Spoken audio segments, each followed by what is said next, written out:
Hello and welcome to this new season of Be a Better Leader, where we're continuing to dive in to discuss the ways that trust changes everything. I'm one of your hosts, Dr. AJ Lee, Manager of Customer Success and Learning Implementation Strategist here at FranklinCovey.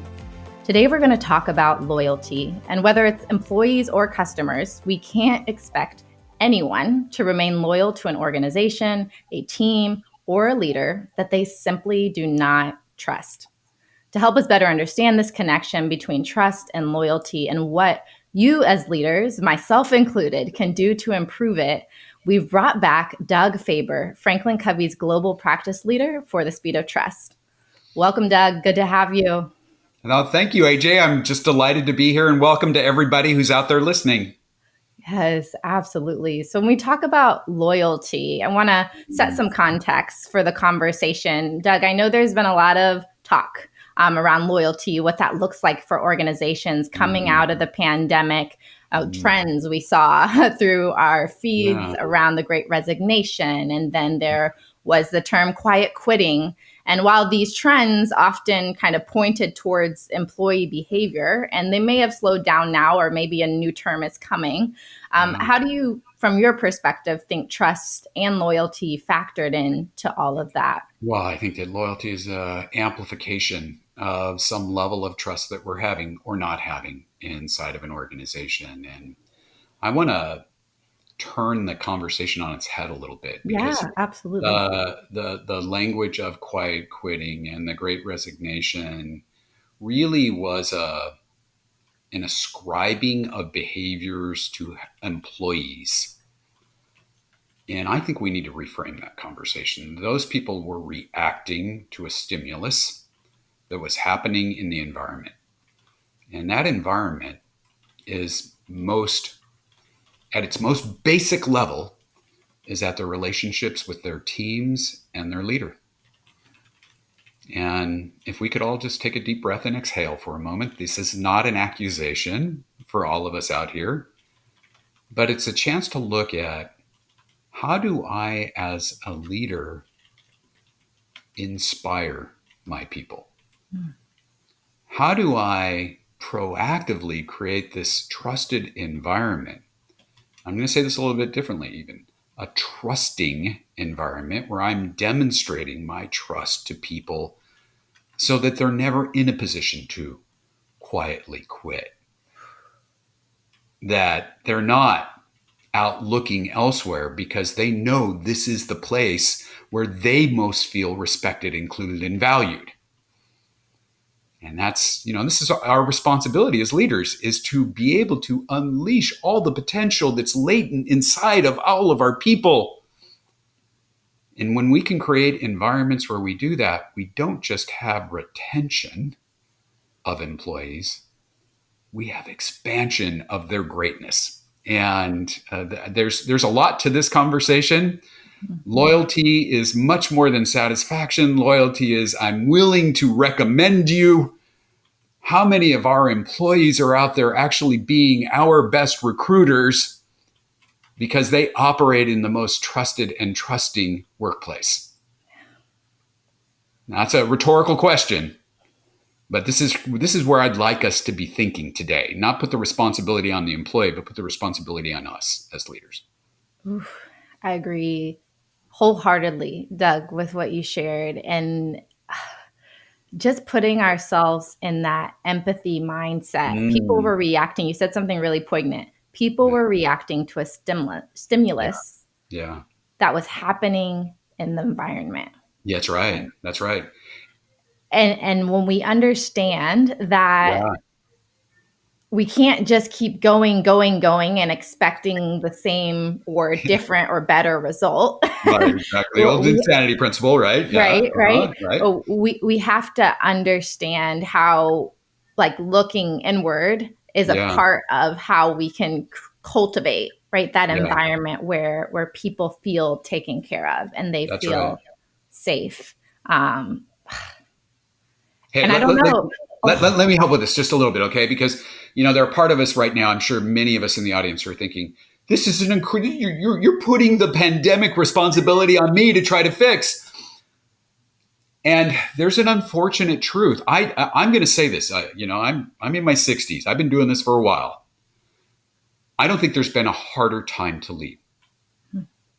Okay, let's put this out there. I have great empathy for all of us who are challenged in the work environment right now because there has been so many converging forces that have created a need to change how we lead.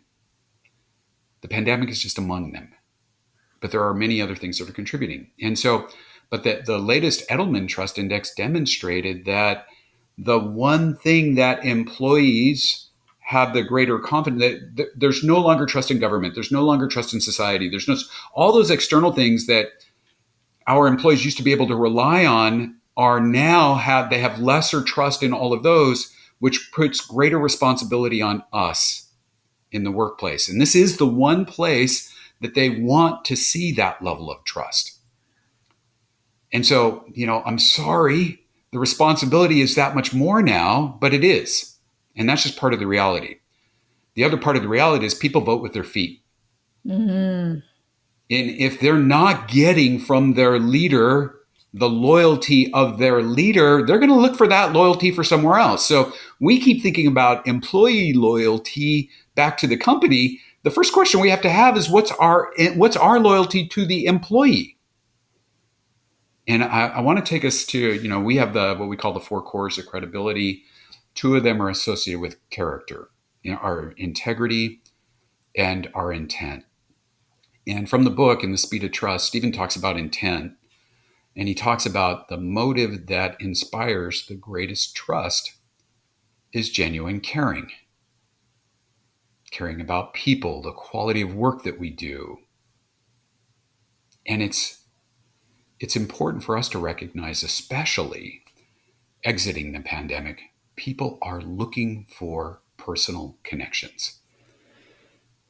They want to work in a place where they can not just be trustworthy selves, but they want to be trusted. And if we can be leaders who learn to trust better, who convey our trust to others better, who demonstrate our caring nature to our people better, we're going to have a very different loyalty from our people to us because they're feeling our loyalty to them. Not, getting into the industrial age or exiting the industrial age where it's like you're a thing and I've been taught not to treat you as a person. Mm-hmm. Guess what? The world's different. We have to treat people as whole people. They want to be treated as a whole person. And guess what? I think most of us who are listening want to be treated as whole people too.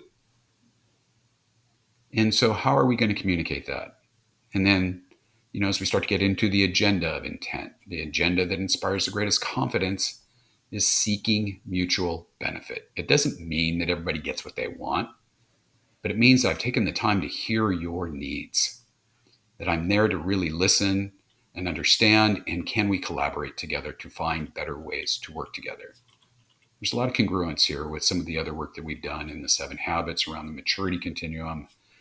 How do I move from independent to interdependent? I do that first in habit 4, seek win-win. And I use the skill associated of listening, habit 5, seek first to understand, then be understood, to help us get there, to migrate to this interdependent relationship, this trusting relationship. There's a lot of connections here, a lot going on. So many connections. And I think you're giving a lot of nuggets that can help a leader think about what can I practically start to do to be able to seek mutual benefit in my regular interactions with my people. How do we know that loyalty is not going to be built overnight. Right. It is, that's right. And we can't force it either. That's right. That's right. The hard thing for those of us like me that are type A and we want to control. And like, if I do X and Y, shouldn't it be Z? Like, shouldn't that always happen? But what we can control in our own circle of influence, practically is those conversations, how we're showing up, how we're listening, how we're connecting. So thinking about all of that, are there any strategies or best practices you've seen practically that a leader could do to start to rebuild loyalty amongst their Yeah. team? Let's start with Yeah. the team level, so their direct reports. You know what? I love this question because it takes me, and you were just talking about, within circle of influence, right? Mhm. There's this thing of like span of responsibility is a mindset that happens with leaders. And if we could just reframe that when we're talking about loyalty for a moment, let's convert that from span of responsibility to my span of caring. How do I not think about my responsibility to people? That kind of feels like what's my thing, but how do I think about my span of caring to the humans that I'm interacting with on a daily basis? And just being able to answer some very simple questions like, what do they care about? Now, to your point, some of the stuff we may not be able to find out for a while because if we haven't been caring leaders in the past and we weren't interested in the humans that we work with, uh, they might think that you just took a magic pill or something and you're suddenly interested in who they are. It might take a little while to understand what do they care about. But being able to answer what do they care about? How do I know that that's what they care about? How do I show that I know that that's what they care about? And how do I demonstrate that stuff? I once had a leader who, when we were going through a speed of trust delivery and we were talking a lot about caring and intent, interrupted me at a break and said, "What if I told you I don't buy into this? That I don't care about my people. My team is an exceptionally high performing team. All I care about are the results, and we get them." And he asked me, "What do you think about that?" And I had to honestly answer the question. I would hate to work for a leader that didn't care for me. I would probably look for another leader. And while you might be able to sustain these results for a little bit of time, they're probably not going to endure. People are going to burn out. So you might want to reconsider the importance of caring. As it's demonstrated, people are voting with their feet. They're going to leaders who they think will care. And they'll be loyal to people who are loyal to them. A function of loyalty is caring. Function of loyalty is caring, and I love just those questions you shared, Doug, for consideration. Like, what do they care about? How do I know and I show that's what I care about? How do I make this meaningful? And like you Yeah. said, confronting reality in those cases, like that person that came up to you in the session, Yeah. Yeah. um, it's not sustainable to assume that our team will be Right. able to maintain the same level of performance without care. Yeah. Um, Really powerful. Really powerful. Well, Doug, I know we could continue to talk about loyalty for a much Mm. longer time than this, but want to be mindful of just the conversation that we're having.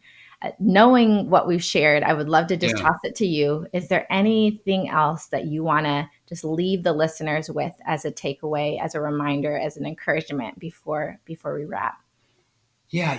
I think if I'll take a little bit more back to speed of trust these days and some of the skills that we talk about in speed of Yeah. trust. There are five that really flow out of our character. And we talk about loyalty. We're really getting a lot of this is going to flow from our character. What's important, and demonstrating respect to people that showing that we care is super important for us. Not faking that. Being transparent is so critical in environments that are constantly changing. Being open, clear, authentic, clarifying to ourselves and to others what our motives and agendas are it's critical so that they don't fill in the stories. And if you ever have any uncertainty, err on the side of disclosure, but always be mindful. Of course, there are some things we cannot be transparent about, but be transparent about that. Like I'm not going to talk about you, AJ, to other employees. Of course not. I wouldn't do that with anybody else, and we wouldn't expect that. Mhm.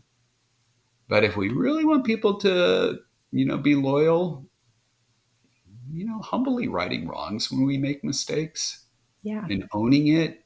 And my wife taught me many years ago, not apologizing and then saying, but just, show that we're learning and that we're growing. And if we can model that, guess what? They're going to model that too. Mm-hmm. And then that last behavior of showing loyalty, giving credit to others when it's due, speaking about people as if they were always present, and being sure to represent others who aren't there, who can't speak for themselves in the moment, is so critical for us. When we can model these kinds of behaviors, it teaches others to do the same, and we create really safe environments. And I think at the end of the day, that's what we all want. We want to work in an environment where we are, a valued member of a winning team doing meaningful work in an environment of trust, right? Where we feel that connection and these things that you're sharing, communicating transparently, the act of listening, and on the flip side, continuing to create that loyalty through recognition and those just gratitude moments really do go through and show appreciation and create that culture where people feel safe. So Doug, thank you so much for your time, for your insight shared. It's been an absolute pleasure. It's been my pleasure. I recognize this one was a little heavier than probably some of the other ones that others have experienced with me. But you can probably sense my passion around this. What if as leaders, we led with our hearts? How different would the workplace be? There's a lot of vulnerability there. Yeah. But there's big ideas. Absolutely. Absolutely. Well, for those of you that are listening, if you want to just continue to dig into this topic and learn more about the transformation of trust and leadership and how that can impact the loyalty of your team, you can download our free guide called How to Build Trust and Unleash the Potential of Your Direct Reports, which can be found in the link in the show notes or by visiting FranklinCovey.com for more information. So until next time, I'm Dr. AJ. Take care and let's continue to get better.